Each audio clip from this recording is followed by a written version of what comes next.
بسم اللہ الرحمن الرحیم 11 ستمبر 2012 کو ایک بہت ہی افسوسناک شرمناک واقعہ ہوا تھا کراچی میں، اور بلدیہ ٹاؤن میں ایک فیکٹری کو بھتہ نہ ملنے کی وجہ سے آگ لگا دی گئی تھی اور 259 انسانی جانیں اس میں چلی گئی تھیں، جل کر خاکستر ہو گئے تھے۔ اس میں محنت مزدوری کرنے والے مرد بھی تھے، خواتین بھی تھیں، بچے بھی تھے۔ کتنے لوگ ایسے تھے جو اپنے گھر کے واحد کفیل تھے۔ آج ان کے لواحقین یہاں پر موجود ہیں اور آپ کے سامنے انصاف کے لیے ہائی کورٹ میں آئے ہوئے ہیں، اور ہائی کورٹ میں آج اس کی ہیئرنگ تھی۔ جماعت اسلامی نے اس پر کیس کیا ہوا ہے کہ ایک طرف یہ ہے کہ مجرموں کو آج تک سزا نہیں دی گئی ہے، جے آئی ٹیز بن رہی ہیں، اور ہر جے آئی ٹی میں یہ بات ثابت ہوتی ہے کہ ایم کیو ایم اس میں ملوث ہے، لیکن بجائے اس کے کہ کارروائی کی جائے، کوئی اس کے اوپر جو ہے واضح طور پر لائن سامنے نہیں آتی، اور اس سے پورا ہمارا عدالتی نظام بھی ایک سوالیہ نشان بن گیا ہے۔ 7 سال تقریباً ہونے کو آئے ہیں، جے آئی ٹیز کی تمام رپورٹس کے باوجود بھی پروسیڈنگ پراپر طریقے سے نہیں ہو رہی ہے، اور اس کے نتیجے میں پتہ چلتا ہے کہ اس ملک میں انصاف کے لیے لوگ بھیک مانگتے رہتے ہیں۔ انسانوں کا جل جانا، وہ بھی 259 انسانوں کا جل جانا، بلکہ جلا دیا جانا، اور اس کے اوپر جو ہے وہ انصاف کا عالم یہ ہے۔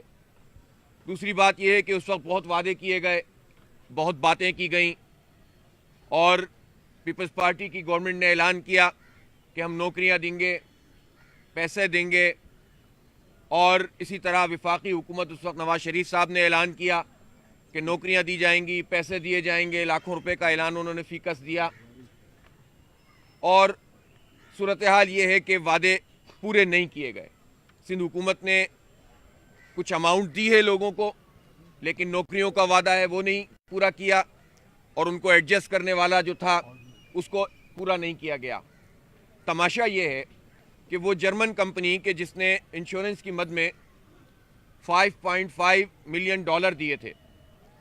ان پیسوں کو بھی لواحقین تک نہیں پہنچایا جا رہا۔ اب اس کی مالیت تقریباً جو ہے وہ 80-90 کروڑ کے قریب ہے۔ اگر یہ رقم جو ہے وہ ان لوگوں کو مل جائے تو یہ گھر میں کچھ کر سکتے ہیں، کوئی چھوٹا موٹا کاروبار چلا سکتے ہیں۔ غریب لوگ ہیں، محروم لوگ ہیں، ان کے جو ہے وہ انسانی جان کا تو کوئی بدل نہیں ہے۔ گھروں کے واحد کفیل دنیا سے رخصت ہو گئے ہیں، اور عالم یہ ہے کہ سندھ حکومت نے وہ پیسہ جو جرمن کمپنی نے ادا کر دیا اس کو اس نے جو ہے وہ بینک میں رکھ دیا ہے، سیسی میں رکھ دیا ہے، اور 2% اس کا جو سود ہے اس سے چند ہزار روپے لوگوں کو دیے جاتے ہیں۔ ہم یہ سمجھتے ہیں کہ یہ انتہائی خراب بات ہے اور ان کے حق پر ڈاکہ مارنے والی بات ہے۔ ایک اور اہم بات اس میں یہ ہے کہ ناصر حسین شاہ صاحب نے یہ اعلان کیا تھا کہ ہم 56 کروڑ روپے صوبائی حکومت بھی ادا کرے گی۔ اب جب ہم کورٹ میں جا رہے ہیں تو کہہ رہے ہیں نہیں وہ بیان تو صحیح نہیں پیش کیا گیا، یوں نہیں کیا گیا، تو وہی جرمن کمپنی والے پیسے ہیں، گویا یہ اعلان کر کے مکر گئے ہیں۔ تو یہ اس طرح دھوکہ دہی کرنا، یہ تو خود ناصر حسین شاہ صاحب کو دیکھنا چاہیے کہ وہ دفعہ 62-63 کی ذیل میں آتے ہیں۔ اتنے واضح اعلانات کرنے کے بعد اگر اس سے کورٹ میں جا کر پھر جائیں گے تو پھر ان دفعات کو حرکت میں آنا چاہیے، عدالتوں کو فیصلے کرنے چاہیے۔ اسی طرح بہت اہم بات یہ ہے کہ اس کیس میں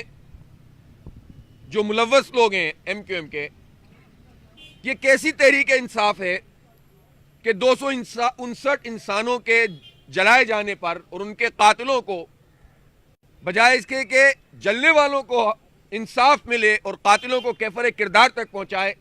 قاتلوں اور ان کے سرپرستوں کو تحریک انصاف نے اپنی حکومت میں شامل کیا ہوا ہے۔ یہ انصاف ہے، اس کی دعوے دار یہ لوگ ہوتے ہیں۔ نہ نون لیگ کی حکومت نے کچھ کیا، نہ پیپلز پارٹی کچھ کر رہی ہے، تو لوگ کہاں جائیں، کس سے انصاف لیں؟ اور عدالتوں پہ آتے ہیں تو دھکے کھا رہے ہیں۔ 7 سال گزر گئے، لا انفورسنگ ایجنسیز جو بار بار اعلانات کرتی ہیں کہ آج ہم نے ایک قاتل پکڑ لیا، کل دوسرا قاتل پکڑ لیا، اس کے بعد وہ قاتل کہاں چلے جاتے ہیں؟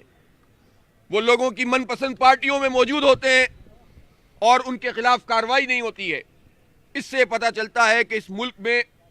یہ قاتل مافیا کا نیٹ ورک کس قدر مضبوط ہے اور کن کن ہاتھوں کی سرپرستی ان کو حاصل ہے۔ اس لیے ہم سمجھتے ہیں کہ پہلا مطالبہ یہی ہے کہ قاتلوں کو کیفر کردار تک پہنچائیں، ان کے سرپرستوں کو، ان کے سہولت کاروں کو، بھتہ مافیا کو،